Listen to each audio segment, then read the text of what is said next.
Lucas capítulo 24. Amém? Todos acharam? Assim diz a palavra de Deus. Mas no primeiro dia da semana, alta madrugada, as mulheres foram ao túmulo, levando os óleos aromáticos que haviam preparado. Encontraram a pedra removida do túmulo, mas ao entrar, não acharam o corpo de Jesus. Aconteceu que, perplexas a esse respeito, apareceram-lhe 2 homens com roupas resplandecentes. Estando elas com muito medo e baixando os olhos para o chão, eles disseram: por que vocês estão procurando entre os mortos aquele que vive? Ele não está aqui, mas ressuscitou. Lembre-se do que ele falou para vocês, estando ainda na Galileia. É necessário que o Filho do Homem seja entregue nas mãos dos pecadores, seja crucificado e ressuscite ao terceiro dia. Então, elas se levantaram, elas se lembraram das palavras de Jesus e, levantando-se, voltaram-se do túmulo, anunciando todas essas coisas aos 11 e todos os outros que estavam com eles. Essas mulheres eram Maria Madalena, Joana e Maria, mãe de Tiago. Também as demais que estavam com elas confirmaram essas coisas aos apóstolos.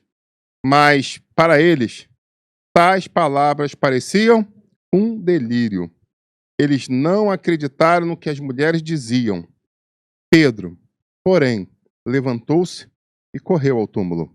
E, abaixando-se, viu somente os lençóis de linho e nada mais. E retirou-se para casa, admirando com o que tinha acontecido. Senhor, em nome de Jesus, eu quero apresentar essa palavra. Quero pedir que haja um fluir do Teu Santo Espírito nesse lugar, haja um fluir do Teu Santo Espírito nas nossas vidas, porque nós dependemos de Ti. Nós queremos apresentar nosso corpo, a nossa alma e o nosso espírito diante da Tua presença. Repreendemos toda a armadilha espiritual que foi lançada contra nós e pedimos que nos revista com, Pai, proteção, que o escudo do Senhor seja embraçado, para que nenhuma seta venha nos alcançar, nenhuma confusão venha nos alcançar, mas que nós possamos, tanto aqueles que vão transmitir, como aqueles que vão ouvir, possam ser um fluir pleno do Teu Santo Espírito sobre as nossas vidas. Eu te peço isso, já te agradecendo, em nome de Jesus. Amém. Sabe, a mensagem dessa noite tem por título Um espetáculo visto por poucos. Antes de qualquer coisa, eu preciso fazer uma declaração a você. E essa declaração eu tenho 27 anos de evangelho, e desses 27 anos, últimos 10 anos, eu sou pastor consagrado ao Senhor. Li a Bíblia por diversas vezes, eu já perdi realmente a conta das vezes que eu já li a Bíblia toda. Num dado momento, enquanto eu fazia essa mensagem, numa história que eu vou contar aqui para vocês, o Espírito Santo falou que, inclusive, teríamos uma vascaína roxa no nosso meio. Eu não sabia quem era, mas eu estou olhando ali, eu já estou vendo quem é. E eu estava rindo sozinho aqui, porque eu não sabia quem ouvia isso. Então, em nome de Jesus, eu já te peço que se acalme os corações quando estiver ouvindo o que eu vou falar aqui, porque o Senhor já sabia que você vinha. Eu não sabia, mas Ele sabia. Então, em nome, não desvia, não, o pastor não é herege, está tudo dentro da vontade do Senhor. Amém? Mas a questão é, enquanto eu estava lendo esse texto, minha esposa entrou no quarto, e ela é testemunha, e eu chorava copiosamente, como se fosse a primeira vez que eu li esse texto. E eu pedia, Senhor, que nos próximos 27 anos, eu ainda continue me emocionando quando eu ouvi as histórias de Jesus. Muita gente tem vindo às igrejas, tem seguido uma vida cristã, mas não conhece a Jesus, não tem a sensibilidade, não tem o trato de entender quem é Jesus. Então, quando estava ali lendo e chorando, eu falei, Senhor, eu já li esse texto umas 100 vezes, mas eu ainda continuo me emocionando como se eu estivesse me reportando a esse momento que está sendo lido aqui, daquelas mulheres chegando diante do sepulcro, e eu glorifiquei ao Senhor por conta disso, porque em nome de Jesus eu não quero nunca perder isso. Ah, mas pastor, não tem nada a ver, tem que ser mais técnico. Desculpa, então, eu não sirvo para ser pastor na tua igreja, eu não quero ser técnico, eu quero ser sensível ao Espírito Santo de Deus. Bom, como disse, um espetáculo visto por poucos. E a primeira pergunta eu falo, em que você acredita? Bom, vale refletir que algumas pessoas acreditam em OVNI, outras pessoas acreditam em teoria da conspiração. Nesses tempos atuais, isso é muito comum. Não, isso tudo é um esquema que foi lançado por satélite com cápsulas que explodiram sobre a atmosfera e por isso as pessoas ficam... Tem gente que gosta de teoria da conspiração. Tem gente que, em contrapartida, é como se fosse aquela época do Woodstock, não acredita em nada. Não, mas tem gente morrendo, eu não acredito não. Mas a coisa está pegando, eu não acredito não. O desemprego está batendo na porta, eu não acredito. É tudo mentira. Tá tudo bem, vai tudo bem. E vai tudo bem, vai ficar tudo bem. Só falta o slogan paz e amor. Mas é mais ou menos isso. Então, nós temos diversas pessoas que têm diversos credos. Aí você pergunta, e você, pastor? Eu creio que Jesus Cristo é o Filho do Deus vivo, que morreu e ao terceiro dia ressuscitou, e que num dado momento vai tocar uma trombeta no céu e vai chamar aqueles que forem perseverantes para passar na eternidade com ele. É nisso que eu acredito. Quanto ao mais, é tudo uma questão técnica que a gente está aqui, ó, administrando os nossos dias nessa terra, mas lembrando, quando eu puxo meu passaporte, eu olho e falo, cara, eu não sou daqui. Eu só tenho que administrar meus dias aqui. Mas eu tenho que manter os olhos fixos no meu passaporte, porque eu sou um cidadão do céu.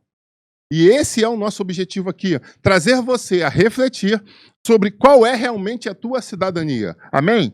Bom, continuando essa história aí, cada um crê numa coisa, ok. Mas a gente precisa entender que existe a questão o direito do ir e vir, o respeito ao cidadão. Então, se você acredita em alguma coisa diferente do que eu preciso respeitar o seu ponto de vista. Eu preciso respeitar o seu credo.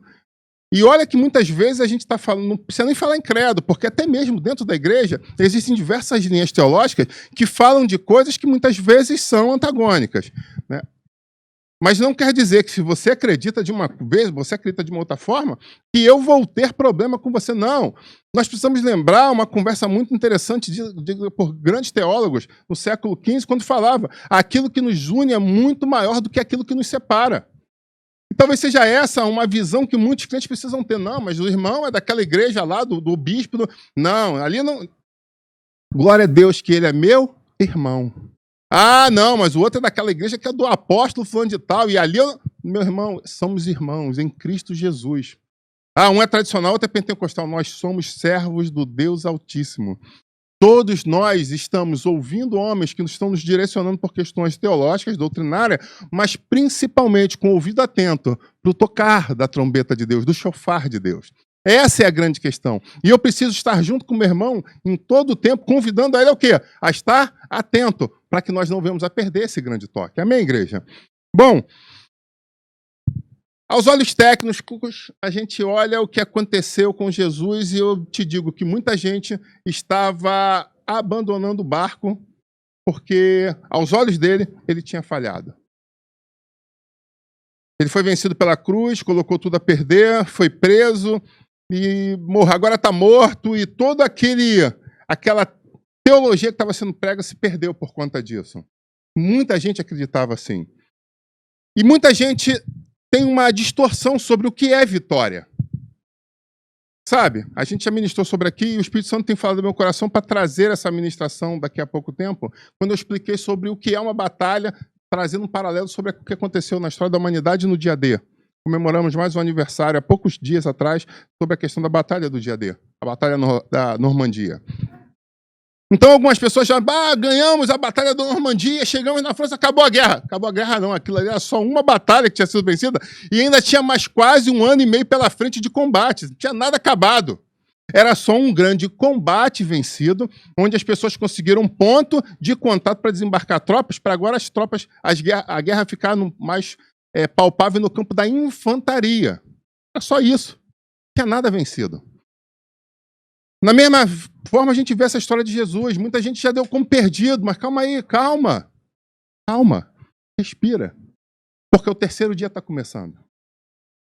E eu me lembrei de uma história, amiga, que falava exatamente sobre isso dentro do campo do futebol.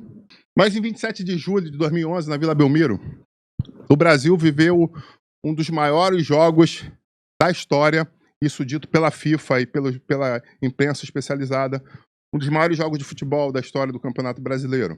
Eram Santos e Flamengo na Vila Belmiro pelo Campeonato Brasileiro. Naquela época, jogava ainda pela equipe do Santos o grande craque da seleção brasileira, o atleta Neymar. Ainda no começo, ali no despertar, né, no amadurecimento da sua carreira.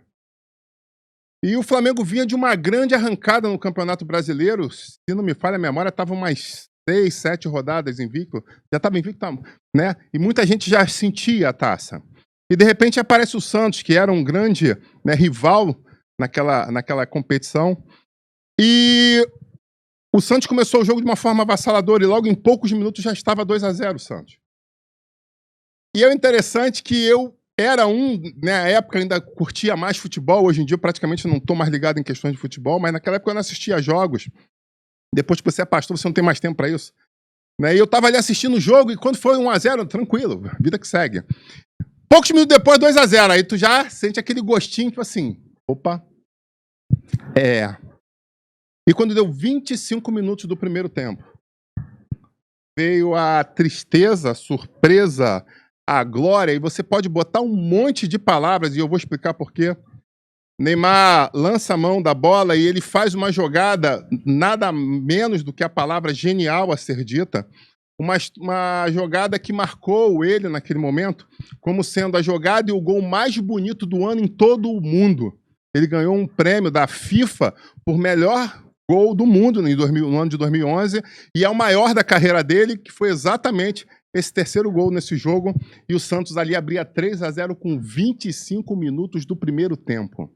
Eu acho que nem o melhor, o mais crédulo flamenguista conseguiria admitir, entender, suspirar diante daquilo. O fato é, naquele momento, milhares de televisores foram desligados. Milhares de homens e mulheres que estavam torcendo pelo seu time naquele momento desistiram da jogada, desistiram de continuar seguindo no jogo. Porque com 25 minutos do primeiro tempo, quem entende um pouco de futebol, o time está 3-0, há uma grande chance de ser uma goleada histórica. E eu preciso dizer para você que eu fui um que desliguei a televisão nesse momento. Quando eu vi o replay do gol para ver se não foi anulado, se ele não ia ser expulso, se ele ia ser banido, porque aquilo era uma coisa que nunca tinha acontecido antes, né? Foi uma jogada. Eu falei, não, isso deve ser proibido no futebol. Deve ter alguma regra que proíbe alguém de fazer isso aí, né? Ele saiu do meio de campo, quando ele foi estar dentro do gol. Eu falei, não, isso não é futebol americano, pô, não é possível. Não é quarterback. Eu acho que ele tá no esporte errado. E eu sei que logo na sequência eu desliguei a televisão, mas eu não só desliguei a televisão. Milhares desligaram a televisão. Porque milhares naquele momento acreditaram que não tinha mais chance. E como os jogos começavam, se não me falha a memória, às 9h30 da noite, de um dia de semana, era uma quarta-feira, se não me falha a memória, o que você faz no momento desse? Você vai dormir. No dia seguinte tem que trabalhar, tem que estudar, a vida que segue. E aí você deita a cabeça no travesseiro. Mas há uma grande diferença para a pessoa que não tem paz em deitar a cabeça no travesseiro e dormir. Algumas pessoas sabem do que eu estou falando. Quando você não tem paz, quando você vive uma vida de dificuldade, uma vida de luta, quando você bota a cabeça no travesseiro, é só uma questão de mudança de posição. Eu estou na vertical, agora eu vou estar na horizontal, porque o dormir é um luxo que muitos não conseguem. Precisam de remédios, precisam de medicamentos, precisam de uso de drogas, às vezes pesadas, para o quê? Para conseguir aquilo que a Bíblia fala que é o sono dos justos. Pois bem, eu deitei na cama. Mas o meu coração estava turbado, eu estava chateado com aquela situação. Era o time que eu torcia que estava tomando de lavada numa situação que era vitórias em cima de vitórias, então havia se desacostumado a perder. Muitas pessoas estão exatamente assim, vencem.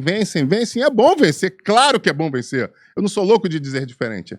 Mas não quer dizer que você está numa situação de constante vitória, que você não tem que ficar preparado, porque pode ser que um dia você entre em campo e as coisas não corram tão bem quanto você esperava. Pois bem, estava eu ali na minha cama, dormindo. Ou melhor, com a cabeça no travesseiro. Pensando ali na minha vida, tentando ali digerir aquilo tudo e tentando, né, me acalmar. Quando de repente eu escutei um grito. Mas até aí eu falei, pronto, mais um, não é possível. Deve ser algum daqueles incircuncisos que se vestem de preto e branco que deve estar gritando na vizinhança de deboche. Né? Mas a questão a sensação que eu tive ali em tentar pegar no sono é que eu ouvi mais gritos, só que aí foram uma quantidade maior de gritos.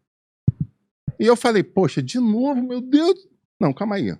Esses gritos foram diferentes, foram gritos abafados. O que está acontecendo? Mas eu continuei na cama. Eu vou dormir, não tem. eu preciso descansar, eu preciso dormir, amanhã é um novo dia, a vida que segue, e de repente o meu telefone tocou. Aí minha esposa atendeu e falou assim, é teu sogro. Eu falei, não é possível, agora pronto. Só faltava isso, o cara vai lá de Minas Gerais me ligar pra fazer chacota comigo. Ele, caramba, o que é isso? Eu nunca vi isso, eu. O que foi? Você tá vendo alguma pregação pentecostal? Você tá vendo algum estudo de apocalipse? O que houve?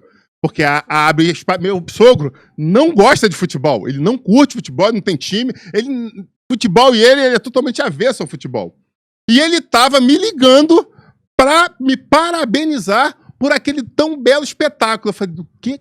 Aí eu, cala a boca, tipo assim, só cala a boca. Ele, que isso? Maravilhoso! Cara, eu nunca vi algo assim, ó. Puxa, vocês estão de parabéns, eu. Deitado na cama no escuro, o que ele tá falando? Aí eu acordei. E aí eu levantei e eu liguei a televisão. Quando eu liguei a televisão, eu peguei o grupo de WhatsApp, eu olhei dos amigos, tinha umas 500 mensagens. Eu falei, alguma coisa está acontecendo aqui. Está tendo uma guerra no WhatsApp, é coisa interessante. E quando eu vi, maravilhoso, pintando. Quando eu fui ver,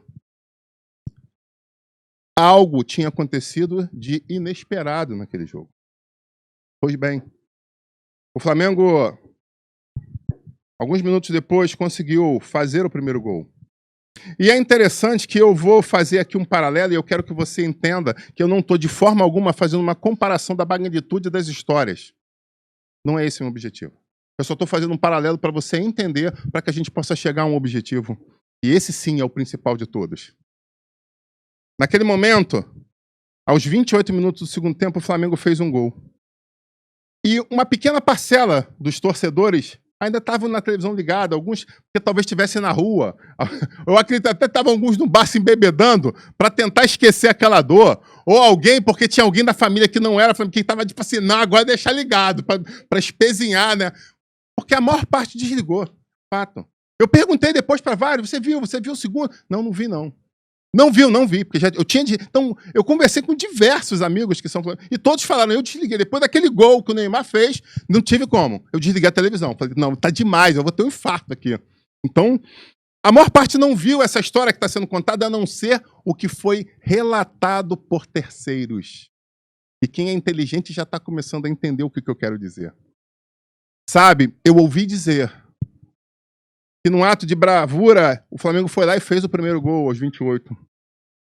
E num ato de bravura, depois de Jesus ter sido preso, e a ameaça de morte está latente sobre a vida sobre todos aqueles que andavam com ele, aquelas mulheres se reuniram, pegaram as iguarias, o bálsamo, pegaram as coisas ali para preparar, né, o corpo, e elas decidiram no terceiro dia, na manhã do terceiro dia, bem cedo, caminhar em direção ao sepulcro.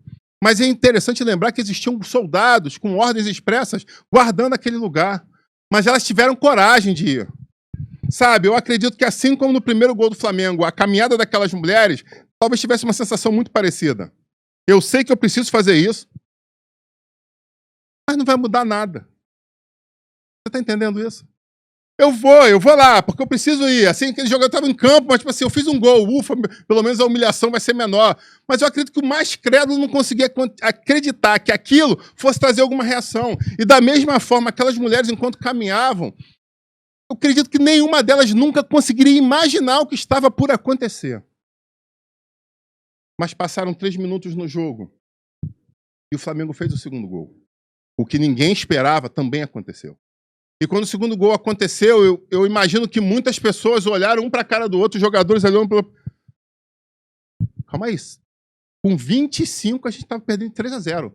Agora, com 30, já está 3-2. Calma aí. Tem muito jogo pela frente.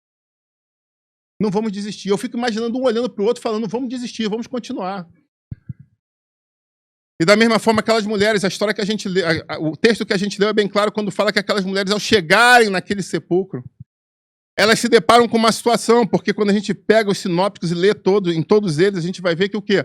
Que houve um grande terremoto, e elas sentem aquele terremoto, e quando elas chegam naquele lugar, a pedra havia sido movida, os soldados estavam caídos no chão, como desmaiados, e elas ficam olhando aquilo, meu Deus, o que está acontecendo? E talvez fosse um segundo gol nessa história. que mesmo a pedra movida, mesmo os soldados no chão, eu acredito que elas olharam e falaram assim, pô, legal, nós vamos pelo menos conseguir chegar até o corpo. Nós vamos poder chorar em paz. Ninguém vai nos prender, então esse é o milagre, isso aqui é milagre. Não vão prender a gente vai poder chegar até lá. Mas o interessante é que no jogo, aos 43 ainda do primeiro tempo, aconteceu o que nenhum especialista no esporte podia prever. O Flamengo empatou aquele jogo. E agora estava 3-3. Os narradores quase roucos, de tanto gritar, de tanta emoção. E eu vi um documentário com vários narradores falando que tinha sido uma coisa espetacular aos olhos dele como comentaristas e narradores esportivos, porque foi muita emoção num pequeno espaço de tempo. E aqueles homens se declaravam, sendo entrevistados, né, num documentário que foi feito depois, né, alguns meses depois, falando sobre o que aconteceu naquele dia. E assim como o primeiro momento houve um grande choque, agora o segundo momento é um novo choque. E eu saio do jogo e eu volto para a Bíblia. Porque aquelas mulheres, quando chegam ali e vê terremoto, e vê pedra, e vê soldado caído, e quando elas chegam lá dentro, elas veem um vazio. Mas aquele vazio podia ser representado de diversas formas. O corpo podia ter sido maculado, o corpo podia ter sido roubado. Maldade não era comum naquela época, mas poderia ter sido feito uma coisa para o quê? Pendurar o corpo, como a gente pega o livro de Reis, né, alguns livros antigos da história bíblica, de repente pegaram para fazer alguma maldade, para desfilar, com algum requinte de crueldade. Mas a Bíblia fala que o anjo do Senhor se apresenta àquelas mulheres e falam, quem vocês procuram? E aí eu quero chamar a atenção, porque o anjo chega e fala, quem vocês procuram? Não é isso? Quem vocês? E aí quando ela está falando agora, vocês não têm CPF. Vocês não têm nome. Vocês é a visão sobre o macro. E nessa visão sobre o macro, ele vai e traz a resposta. Quem vocês estão procurando não está entre os mortos. Está vivo. Porque é cumprimento da palavra que assim fosse. Então ele já não está mais aqui. Vocês estão procurando alguém num estado que já não existe mais. Traduzindo, o objetivo de vocês se extingue aqui. Está na hora de vocês se levantarem, saírem porta fora e entregar esse recado a outros homens e mulheres de Deus que estão esperando a mesma coisa que vocês. Um milagre acontecer. E assim aconteceu. E eu te digo que nessas duas histórias que a gente está andando, eu posso dizer que acabou o primeiro tempo. E quando acaba o primeiro tempo no esporte, as pessoas voltam para o vestiário. E no vestiário é uma coisa muito interessante. Porque quando você para no vestiário, é um momento de você parar, respirar. É um momento de você chegar e falar assim, não, vamos lá. O que aconteceu até aqui? É hora de você ver o que aconteceu de bom e o que aconteceu de ruim. Quem acertou, quem errou, posicionamento. Não, você tinha que estar me dando cobertura, você não me deu cobertura. Poxa, foi mal, desculpa. Quando voltar agora para o segundo, eu vou mudar isso. E o técnico chegar e falar assim, ó, você que estava mais para cá, vai jogar mais para lá. Traduzindo, você começa a fazer ajustes. Assim é no intervalo de qualquer esporte. Qualquer esporte coletivo, você tem que parar em um momento e falar, vamos lá, vamos respirar, vamos lá, toma aqui uma barra de cereal, vamos comer, bebe um isotônico, vamos lá, massagista, faz aqui que está tendo câmera. Bom, vamos lá, está todo mundo se recuperando? Agora o técnico precisa dar uma orientação para você. E aí eles se calam e o técnico vai falar, de fora eu vi que aconteceu isso de bom. Aqui está dando certo. Em contrapartida, nisso está errado. Vocês precisam ajustar, vocês precisam melhorar. E assim foi. Eles fizeram um ajuste no vestiário naquele jogo. Porque, por mais que eles estivessem perdendo a metade do primeiro tempo e eles conseguissem empatar, é uma reflexão que eu trago para você. A torcida, naquele momento, comemorava esse empate como se fosse um troféu. Deixa eu dizer para você, muita gente que estava sendo escrachada na mão de Satanás, dos seus anjos, que estava vivendo cativeiro, que estava vivendo um momento de dificuldade, momento de luta e de angústia, quando consegue sair daquela situação e volta alguns passos, chegando numa situação de empate ao que viveu anteriormente, já coloca aquilo como sendo um troféu. Já coloca aquilo como sendo uma grande... Não, pelo menos eu estou empatando. Ufa, vou parar aqui. É quase que chegar a fazer o seguinte, bandeira branca, levanta a trégua, Tratado de Tordesilhas. Eu não vou mais para aí, você não vem mais para cá. Misericórdia. Tem gente fazendo tratado com o inferno. Tem gente fazendo tratado com demônios. Olha, você me atacou, você venceu em uma parte, eu, em contrapartida, ataquei, você venceu em outra, mas vamos fazer o seguinte, ó, chegamos no empate. Agora é 0-0. Nem eu, nem você. Vamos parar aqui. Vamos congelar essa história aqui, e eu continuo minha vida aqui, você continua a tua vida aí, ponto final. Mas deixa eu dizer para você, que em nome de Jesus, que nem eu, nem você, viemos a fazer trato com os inimigos. Que nem eu, nem você viemos a fazer trato com o inferno. Que nós entendamos de uma vez por todas que a Bíblia nos chama para sermos mais do que vencedores em Cristo Jesus. Não há negócio. Não há meio de caminho. Nós precisamos perseverar até o fim, para que no momento de vitória, de conquista, de término, eu possa falar, combati o bom combate, acabei a carreira e guardei a fé. E agora, a coroa que estava separada para mim possa ser colocada sobre a minha cabeça, porque eu venci.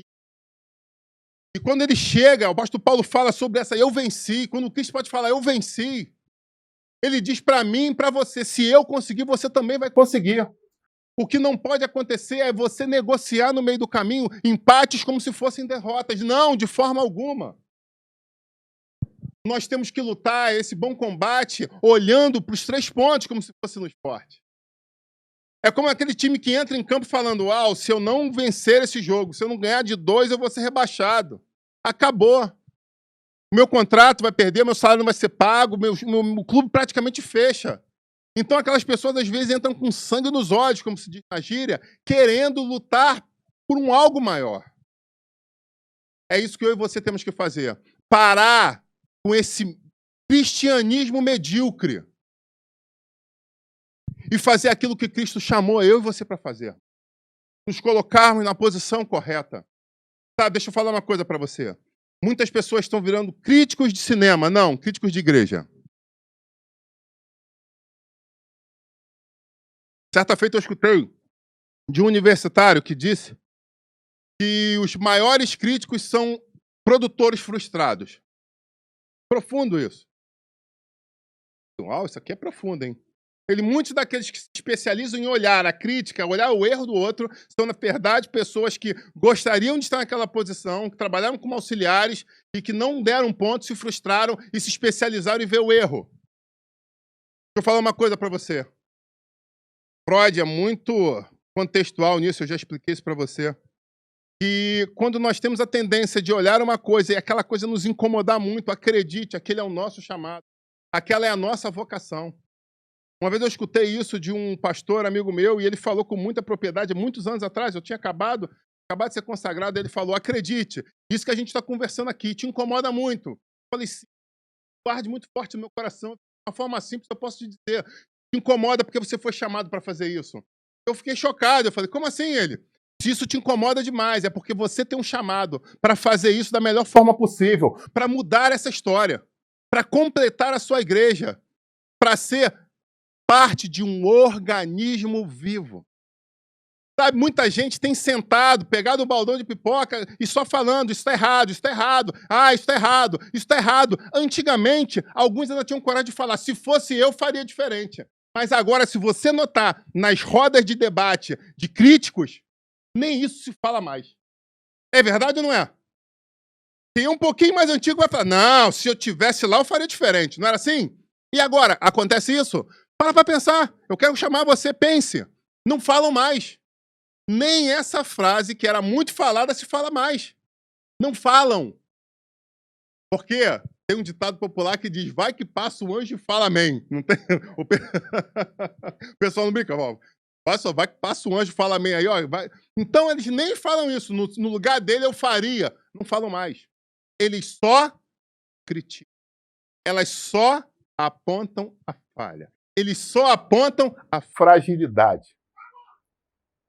Mas o Espírito Santo chama cada um de vocês a refletir essa noite. Que se o Senhor tem tocado em algo no teu coração, não é pura e simplesmente para que você se torne um crítico. Ele está te chamando para lançar mão do seu escudo, lançar mão da sua espada e entrar nessa zona de combate. Ah, o evangelismo da minha igreja é muito fraco. Será que você não está achando isso porque você tem um dom de evangelista e você sente que há necessidade de melhorar isso? Ah, o estudo da minha igreja, caramba, cara, que está muito fraco o estudo. Será que você está fazendo pedagogia? Será que Deus te dota de uma capacidade diferenciada para que você possa ensinar, lecionar, trazer com facilidade o entendimento para as pessoas? E você não está fazendo nada? Caramba, aquele pastor não abraça. Será que você foi chamado para o ministério de consolo, de conforto? E você sabe disso. Você não está sendo enganado, não. Você sabe qual é o teu chamado, você sabe que algum dia algum homem ou uma mulher de Deus falou isso sobre você, e você sabe que você está negligenciando. E quando nós negligenciamos, é aquilo que mais nos incomoda, é aquilo que mais nos dói. Sabe? Esses jogadores decidiram não ficar procurando as falhas de uns nos outros. Eles procuraram o quê? Olhar e falar, nisso nós erramos, nisso nós acertamos. Essa equipe bíblica não ficou acusando um ao outro. Não, se você tivesse feito diferente, Jesus não estava morto. Não, se você tivesse feito aquilo, Judas estava com a gente. Não, se você tivesse feito aquilo, Pedro, se você tivesse apoiado Pedro, Pedro não tinha negado. Não, não, não. Não era momento para isso. Era momento de olhar um no olho do outro. Eles se juntaram no cenáculo e começaram a buscar, de uma forma diferenciada, a resposta para as inquietações dos seus corações. Conversando com a minha esposa sobre isso, ela ainda trouxe um spoiler, vou encaixar aqui o que ela comentou. Que ela falou que muitas vezes existem pessoas que não têm experiências espirituais por causa da sua incredulidade. Por conta da sua incredulidade, o Senhor não permite nem que os seres celestiais se apresentem a elas. Porque quando a gente vê o texto, aquelas mulheres foram até aqueles homens, alguns deles, e aí a gente pega nos textos paralelos que Pedro e João correram até aquele lugar, o sepulcro, e chegando ali, foi contextualizado aquilo que eles ouviram, eles foram testemunha, mas o que eles falaram? Nós não acreditamos no que está sendo dito. E o mais interessante é que quando você continua como um leitor da Bíblia mais à frente, em outros textos, você vai ver que quando Jesus se apresenta, mostrando que era real tudo aquilo, ele chama uma exortação. Ele exorta aqueles homens. Pronto, é isso que vocês queriam me ver? Estou aqui. Você que falou aí que queria só acreditar se botasse a mão, bota, mas eu vou te dizer, por causa dessa tua palavra, você não vai colher aquilo que você iria colher. E talvez seja essa a reflexão, porque ele fala, vocês estão tendo a oportunidade de ver, mas vão ter homens e mulheres que só de ler esse texto vão chorar de emoção, porque elas vão acreditar sem nunca terem visto. Aleluia. Eles vão se emocionar, eles vão guiar a história das suas vidas em cima dessas palavras, de coisas que vocês viram e não acreditaram. Então, em nome de Jesus, eu quero convidar a você, diante das palavras que estão sendo ditas, diante das palavras escritas, que isso possa entrar no seu coração e trazer transformação na tua história. Possa trazer mudança na sua vida. Possa trazer edificação no teu ser e também no seu lar. Porque a grande questão é como o Kleber trouxe o testemunho da vida dele aqui de uma forma muito contextual, que às vezes nós não permitimos que essas coisas cheguem até nós como um tom de edificação. E às vezes a nossa casa vem a ruir, traduzindo, não é só para nós, ainda a nossa geração, nossa próxima geração acaba colhendo isso também. E às vezes passa por situações traumáticas que não são nem deles, mas na verdade são consequência dos nossos pecados, da nossa incredulidade, da nossa falta de fé. Então, em nome de Jesus, eu quero convidar você a olhar para esse texto e se colocar na posição desses homens e dessas mulheres e começar a sonhar, a refletir e sonhar. Em cada um dos passos, na pedra aberta, Que você possa ver ali, ó, o sepulcro vazio, que você possa ver os lenços, os lençóis jogados, arrumados, que você possa reexperimentar o novo de Deus sendo um fluir sobre a tua vida. Assim como eu creio, que você possa crer também que Jesus Cristo, como um Filho do Deus Altíssimo, ressuscitou ao terceiro dia para preparar morada para que possamos ter a vida eterna ao seu lado. Amém, igreja? Passaram-se 15 minutos de descanso. E agora, eles precisavam voltar para o campo. E aí vem uma nova reflexão sobre as nossas vidas. Muitas pessoas vivem histórias do passado como se fossem algo que vai acontecer amanhã ou que estivesse acontecendo agora.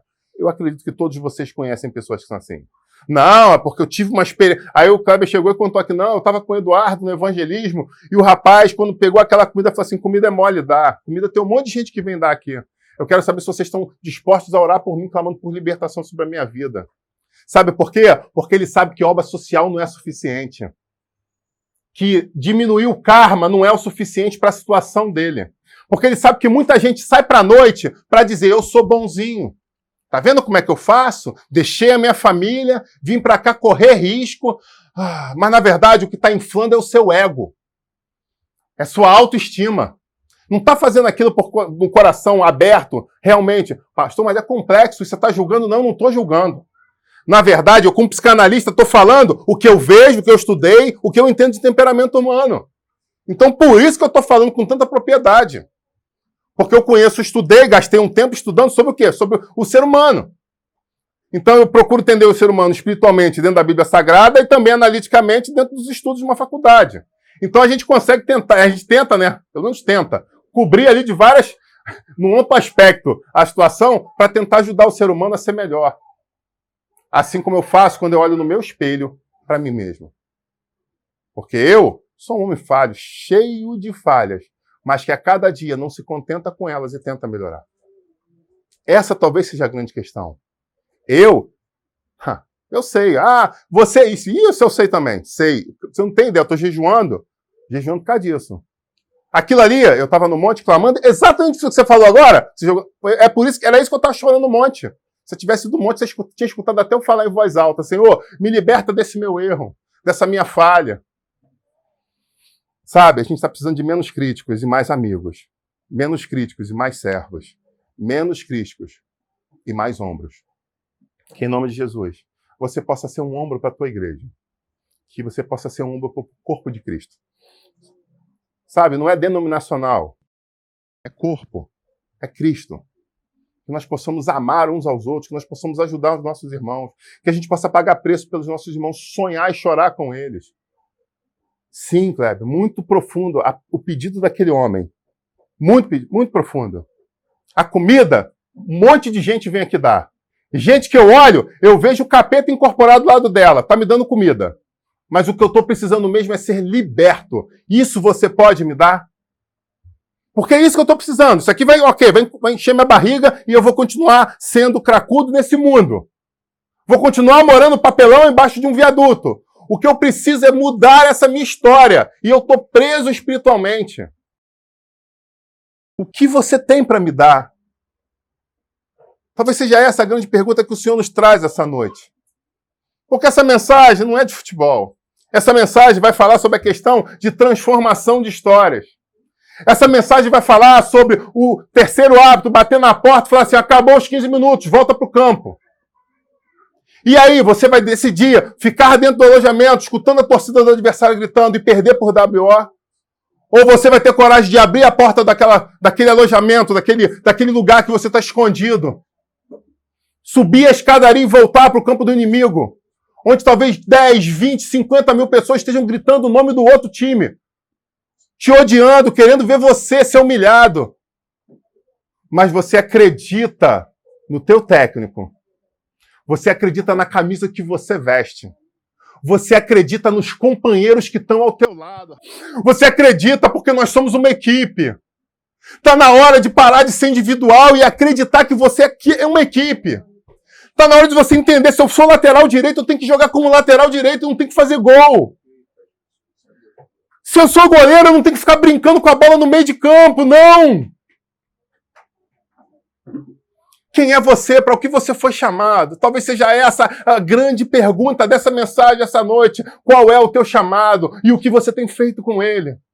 Porque eu posso dizer que existe uma palavra na Bíblia, dita por Jesus, sobre uma parábola de homens que receberam talentos. E essa parábola não é muito interessante. Pelo menos, como diz minha filha, para quem está na tranquilidade, não senti nada, né? Mas para quem está no erro, arde que nem o mertiolate antigo. Existiam talentos que foram entregues na mão. Alguns receberam 1, 2, 5. Existem pessoas que recebem muitos talentos. E a palavra deixa bem clara que aqueles que recebem talentos e sabem administrar esses talentos, a gente não está falando de dinheiro, a gente está falando de dom espiritual. Aquele que sobre o pouco se move, mas se move com vontade, com gana, acreditando. Esse recebe mais, e de repente alguém chega, e eu lembro, né, um amigo meu, o Sandro, quando ele chegou na minha ex-igreja, acredito que há uns 6, 8 anos atrás, eu reencontrei eles, depois de anos, sem vê-la, né, que eu conheci a esposa dele, né, e fui apresentado a ele. E eu lembro quando era um dia de Santa Ceia do Senhor, eu lembro como se fosse hoje. E eu estava sentado lá na frente, e chamaram, agora eu quero chamar os pastores para vir aqui à frente. E eu levantei, dei 2 passos e virei para trás para a igreja. Quando eu virei para trás, ainda deu tempo de ver ela segurar o braço do marido e falar assim, ó, claramente, ele é pastor. Ela segurou o braço do marido, ele é pastor. Deus te abençoe, Rabi. Ele é pastor. É pastor.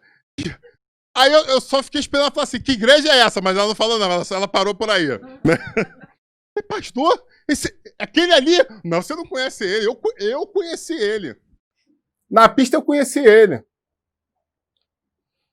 Mas o bom é que ela não foi embora. Ela ficou até o final para conversar e ouvir, né?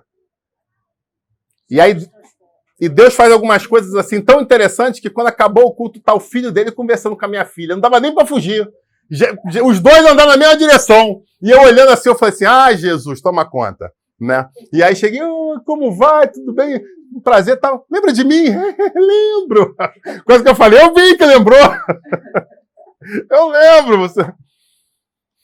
Só faltou ela falar, eu lembro que você fez no verão passado. E aí assim a gente começou a ter um contato novamente.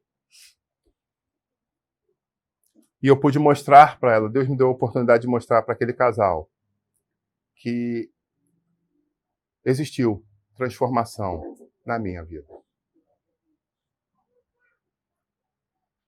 Não tem nada melhor do que o teu testemunho não ser dito pura e simplesmente por você, mas quando pessoas que estão à tua volta podem olhar e dizer, aquele ali eu conheço. A história dele... Não, mas eu já... Ok. Mas a história dele atual eu conheço. No caso dela, ela pode ainda falar, a pregressa eu conheci e a atual eu conheço. Nada melhor do que você ter um fiador diante dos homens. Não, eu avalizo. Aquela pessoa ali, eu tenho visto os frutos que ela tem dado. Mas você só consegue fazer isso se você andar em família, se você andar em equipe. Eu estava vendo hoje alguém postou num grupo, convidando nesse momento, tem algumas coisas boas para assistir, tem alguma coisa boa para assistir. Alguém falou sobre um documentário que está em alguns streams, tem 2 streams falando sobre ele, sobre a história do Chicago Bulls, né, nos anos 90, sobre o time vitorioso do Chicago Bulls nos anos 90. Era algo muito bonito de se ver, eu jogava basquete, eu amava ver aquele time jogar, era uma coisa extraordinária. E o mais interessante é que o maior jogador da história profissional do basquete foi Michael Jordan, não tenham dúvida disso. Mas hoje em dia tem fulano, tem meu amigo. O maior jogador da história do basquete profissional foi Michael R. Jordan. Né? Assim como do amador foi Oscar Schmidt. Então, não, se você pensar qualquer coisa diferente se ouvir, acredite, a história, porque eu vi os dois jogarem durante muitos anos e eu sei do que eu estou falando. Então, vi a geração antiga e tive o prazer de ver essa geração atual. E realmente você vê jogadores muito bons hoje que fazem coisas extraordinárias, inclusive o rapaz que faleceu agora recentemente. Mas esses 2 homens marcaram no basquete a história deles. Eu troquei para basquete para a irmã não desviar, que eu estava falando de futebol. Eu falei assim, me dá o discernimento. Aí eu vou agora para o basquete, para os vascaínos não ficarem doentes ali, né? Pois bem, O documentário fala do time vencedor. Na capa está Michael Jordan. Mas é interessante que eles fizeram de uma forma tal, onde não tirou o brilhantismo do principal jogador do time, mas deixou de uma forma muito clara que não foi Jordan o vencedor, foi a equipe do Chicago Bulls. Existiam aqueles jogadores que talvez entrassem em quadra para jogar 2, 3 minutos, só enquanto o principal saía para ouvir orientações do técnico do banco. Mas enquanto ele estava ali, ele estava dando o melhor dele. Ele talvez não fosse do Dream Team, talvez ele não fosse o melhor, mas ele estava ali falando, eu preciso dar o meu melhor, porque eu faço parte de uma equipe. E é interessante que o documentário vai falar exatamente sobre isso, sobre não só os principais, mas aqueles outros também. Ah, mas fulano era meio problemático, mas ele fez muita diferença.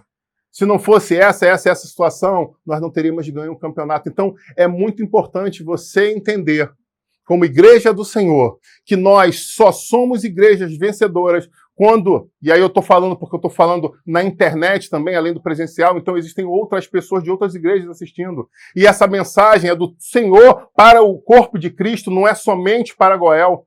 Que nós entendamos de uma vez por todas que nós fazemos parte de um organismo. Que nós precisamos nos colocar na posição correta, que nós possamos ouvir a voz do técnico para saber aonde jogar. Deixa que crítico já tem Satanás e os seus anjos, não senta ao lado deles, não.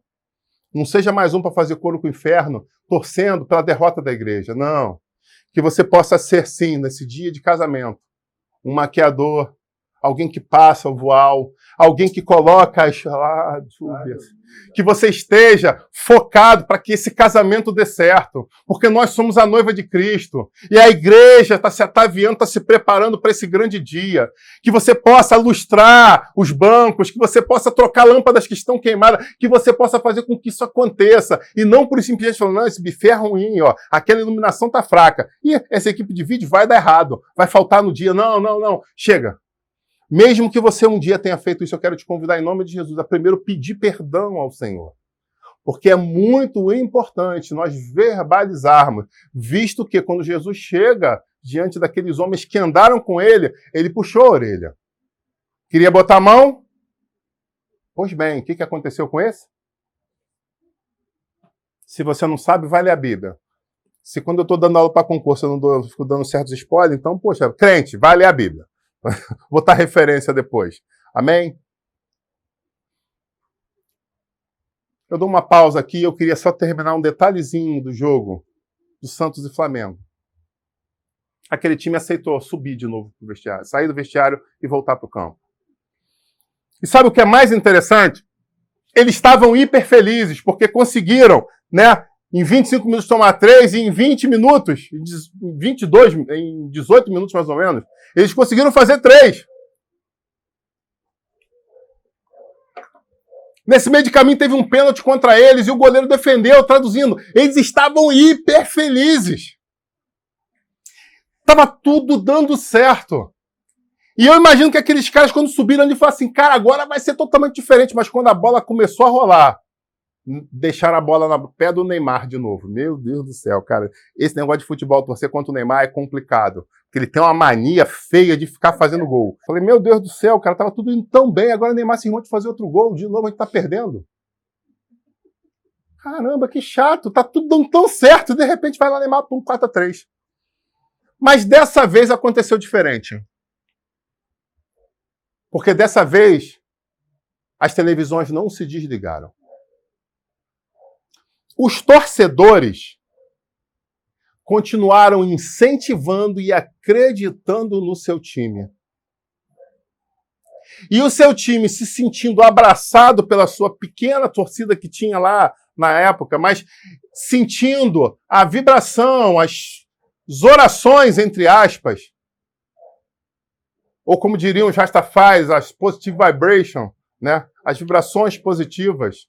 Rapaz, você acha que o pastor nasceu ontem, o pastor já está com quase 50 anos, já andou em muito... Eu sei muita coisa, eu sei mais coisa da vida do que você imagina. É muito interessante isso, positive vibration. Tem gente que tá rindo, depois eu falo contigo sobre o leão da tribo de Judá, vindo da Etiópia, não vindo de Israel. Meu amigo, tem uma outra vertente aí, ó. Tem uma outra vertente, mas depois de comer isso fica para um outro dia, né? Mas o fato é, às vezes as pessoas olham para pastores, por isso que a Bíblia fala, não precipitadamente, não muito jovem, consagra pastor, deixa ter uma bagagem, deixa ter uma história. Porque quando você precisar de ajuda, ele vai saber. Eu lembro, certa feita, eu estava trazendo o Evangelho de Cristo a uma pessoa que estava envolta nas questões de prostituição e homossexualismo. Prostituição, homossexualismo e drogas. A coisa estava feia, porque um abismo vai chamando outro abismo, acredite nisso. E eu cheguei e falei, abre teu coração, e aquela pessoa olhou para mim, ficou assim, aí botou a mão no bolso, não é que tem uns negócios que estão incomodando, eu falei, bota para fora. Não, mas é que, você sabe como é que é, você é pastor. Eu falei, o que foi? Você é pastor, e eu falei, minha filha, vem cá, chega aqui. Vamos fazer o seguinte, se você falar alguma coisa que me escandaliza, ou que eu nunca vi, eu vou falar isso, ó, essa que eu nunca vi. Aí, sério? Vambora, vamos fazer um desafio aí, ó. Bota pra fora o que tá te apertando. Aí a pessoa botou dentro da água. Eu não imaginei que ia ser tão rápido, né? Eu pensei que ia ser uma coisa mais gradativa. Mas aí eu firmei a base, eu falei, meu Deus do céu, cara, o negócio tá feio. E a pessoa começou a despejar um monte de coisa. Aí falando. Opa, isso aí eu nunca vi, ó. Aí, ó, tá vendo? Isso aí eu nunca vi, não. Isso, mas fiz aquilo e aquilo. Opa! Essa aqui eu já ouvi falar, mas eu não conhecia ninguém que tinha feito. Porque isso é assim. Aí eu já pegava meu caderninho de pastor e anotava, ó. Nesse caso aqui, porque a gente aprende com as experiências das ovelhas.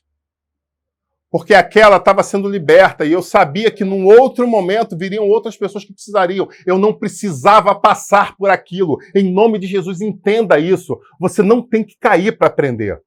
A Bíblia fala sobre a questão do inteligente aprender com o tolo. O cara tropeça ali, cai e fala, eita caramba, se caiu, quebrou, o joelho como é que tá? Vai ter que operar. Amanhã eu vou passar por onde? Vou passar pelo lado. Eu não preciso, eu tenho que cair para ter minha experiência. Ei, isso aí é mentira de Satanás. Então, em nome de Jesus, que nós possamos estar firmes e constantes, superabundantes na obra do Senhor, andando com diligência, andando com cuidado. Por fim, no jogo de futebol, o Flamengo conseguiu uma virada épica e terminou aquele jogo ganhando de 5-4 sobre o Santos. Eu lembro, no final, a entrevista, quando chamaram o próprio Neymar, o que foi aquilo? Aquilo foi um presente que eu recebi num jogo espetacular. Que pena foi contra o nosso adversário, que acabou ganhando esse jogo. Mas, mesmo assim, nada macula, porque todos hoje saíram vencedores. Sabe? Que nós possamos entender em que guerra nós estamos envolvidos. O que é treinamento e o que é realmente uma guerra. Aquela noite, aquele time de futebol, aquele que aquela menina ali não gosta dele, né? Vou nem falar o nome de novo para ela não ficar, para ela não fazer asco. Aquele time de futebol ganhou o jogo. Mas todos os amantes do esporte beberam daquela fonte, porque todos se alegraram diante de coisas tão lindas e magníficas, tão emocionantes que aconteceram naquele dia. A Bíblia Sagrada fala que naquele grande dia, naquele domingo, coisas extraordinárias aconteceram. A grande diferença, e lembra que eu falei sobre magnitude no começo dessa mensagem? É que aquele jogo marcou os amantes de futebol, de soccer. E ponto. Talvez alguns outros jornalistas esportivos também estão... E algumas pessoas até curiosas de chegar e falar assim, que jogo é esse que o pastor falou? Vou botar na internet lá e vou procurar. Que jogo foi esse? Mas marcou o esporte. As decisões do que aconteceram entre aquelas mulheres, aqueles homens de Deus, aquilo marcou a história da humanidade. Sabe, os feitos de Jesus, as decisões daquelas mulheres, a corrida de Pedro, até que tudo isso está marcando a história da humanidade. Marcou de tal forma que o calendário não foi mais o mesmo a partir desse dia. Ele literalmente rompe com o calendário falando, uma época existiu até aqui. Mas do momento dele em diante, há um novo tempo a ser contado. Talvez tenha acabado o primeiro tempo da sua história essa noite. Talvez você esteja sentado aqui numa preleção, num vestiário, onde o Senhor está falando, você errou até aqui. Nesse ponto você acertou. Aqui você jogou bem, mas aqui você está negligente.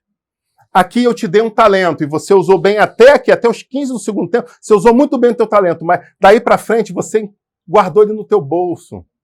Até aqui você se moveu muito bem, até que Satanás veio, falou no teu ouvido aqui, ó, 22, tá vendo aqui, ó, 22, quando o lateral passou por você, ele te inflamou e a partir daí você não produziu mais. Talvez seja isso que o Senhor tenha feito parar o primeiro tempo, tenha feito você sentar neste lugar, para agora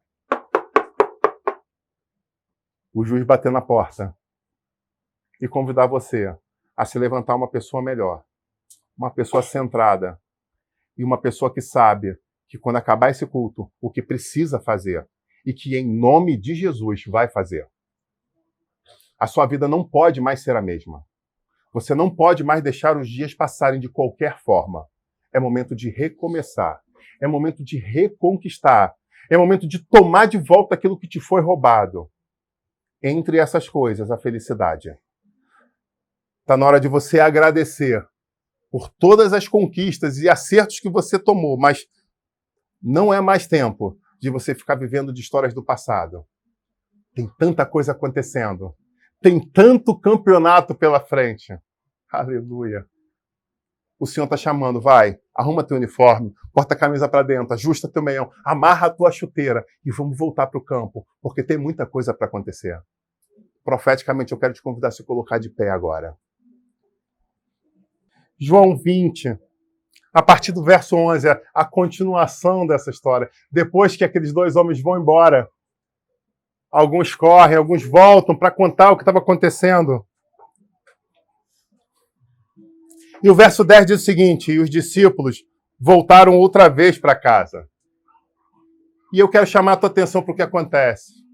O verso 11 diz o seguinte: Maria, no entanto, permanecia junto à entrada do túmulo, chorando. Nós já falamos sobre tudo que tinha acontecido, e aqueles homens chegam ali e contemplam e veem, e aí eles voltam correndo, e aquela confusão, e voltam as outras mulheres, mas ela fica sozinha agora. Ela não voltou. Coisas maravilhosas tinham acontecido, é fato. Mas ela optou continuar ali chorando. E olha o que a Bíblia diz pra gente. Entretanto, ela chorava e abaixou-se e olhou para dentro do túmulo.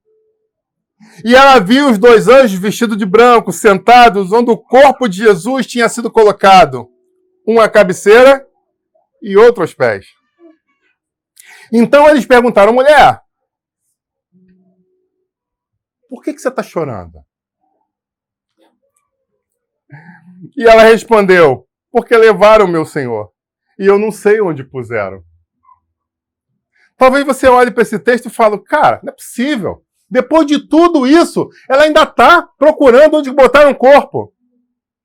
Sabe, tem gente que passou por coisas maravilhosas, experiências fantásticas, viram coisas extraordinárias, manifestações espirituais à sua frente, mas ainda continuam de canto chorosas.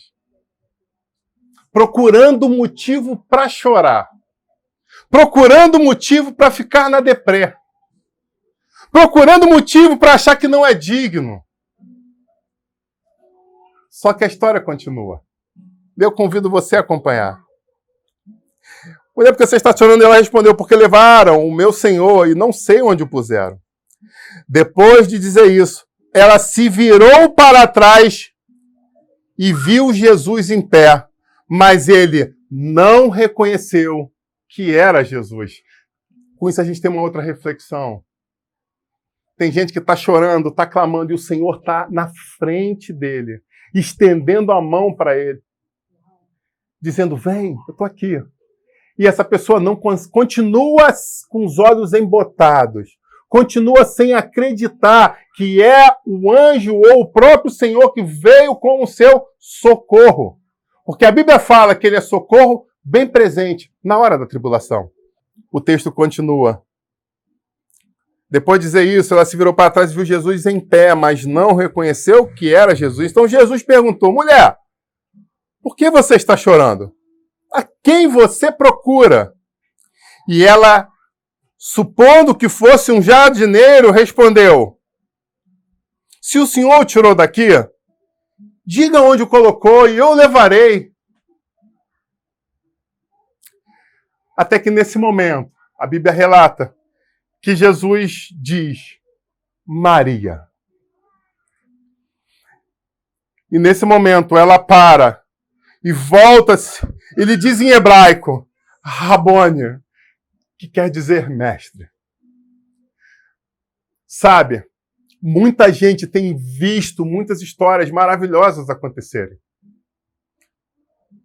Muita gente está até de frente de Jesus, diante dos momentos de adversidade, mas está em tanto desespero, em tanta inquietude, que não consegue enxergar quem está trazendo salvação para a sua vida, quem está estendendo uma mão, quem está sendo verdadeiro amigo. Mas aqui, a palavra fala que naquele momento, aquele que era somente mais um misterioso para ela, quando ouviu aquela voz, ela reconheceu quem era. O Senhor manda dizer que Ele tem te chamado pelo nome, porque você é dele.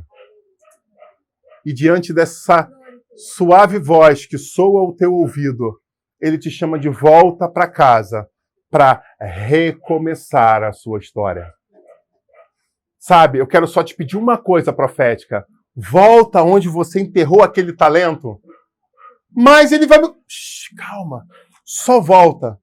Pega aquele talento que ele te deu com tanto carinho e você enterrou, pega ele de volta e se apresenta a ele.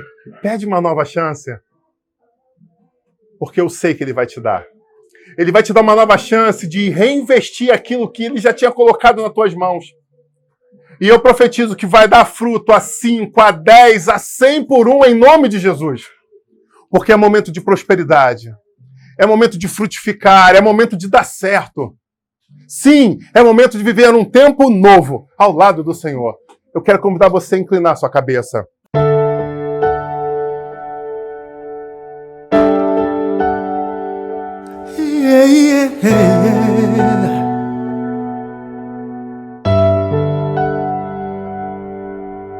Hoje eu acordei tão diferente. Algo em mim mudou tão de repente. Uma vontade de viver. Não sinto as dores do passado. Trago à memória todo o seu cuidado. Eu reconheço teu amor por mim. Quem sou eu? Uma vida sem explicação. Quanto tempo andei na contramão. Quero um porto pro meu coração. Não sei viver longe da cruz. Teu sacrifício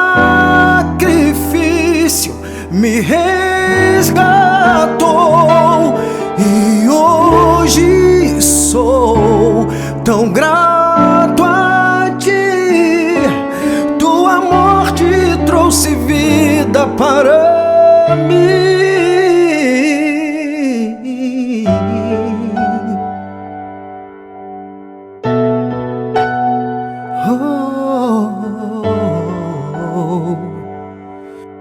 Não sinto as dores do passado.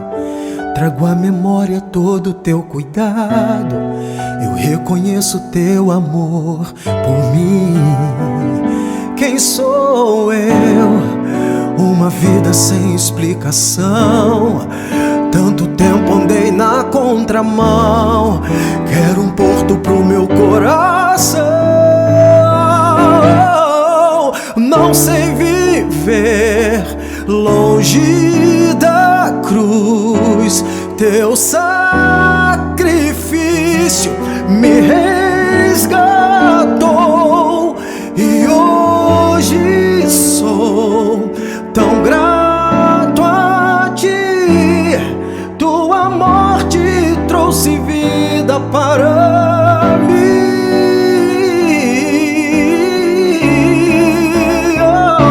Não sei viver longe da cruz. Teu sacrifício me resgatou. E hoje sou tão grato a ti. Tua morte trouxe